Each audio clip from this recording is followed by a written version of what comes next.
Det var två gruppa jävlar som skulle kapa ner några krokiga små tallar som stod och lekte fel. De tog sin första supen, packade i Jonsered. Sen tog de sig en jäkel till och började kapa ved. Den lille gubben sågade den andra och de högg.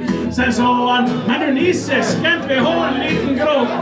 Och Nisse svarade Åke när han kapade en gren. Ska vi dricka brännepöjk, då ska vi dricka det. En sup för varje årsring, en sup för varje kvist. Nisse sa, ska vi äta? Och Åke sa, ja visst. Det skulle smaka fint med falukorv, sa han till Nils. Då kan vi äta limpa och dricka några pytterare.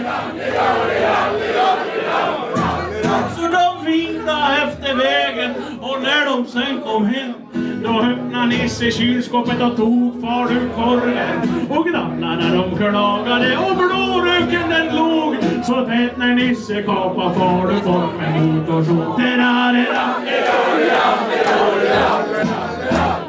Åke hade yxan och svingen var enorm när han klöv i turen mitta utan märkesskolan. Sen åkte de alltihopa och Nisse somnade strax. Åke drog han upp i sängen med en timmersax.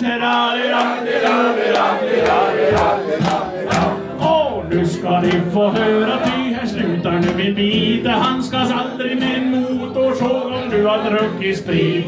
Men om du som ska såga, lyssna på det råd jag har. Använd en skärbräda, annars blir det inget kvar av köket som du har.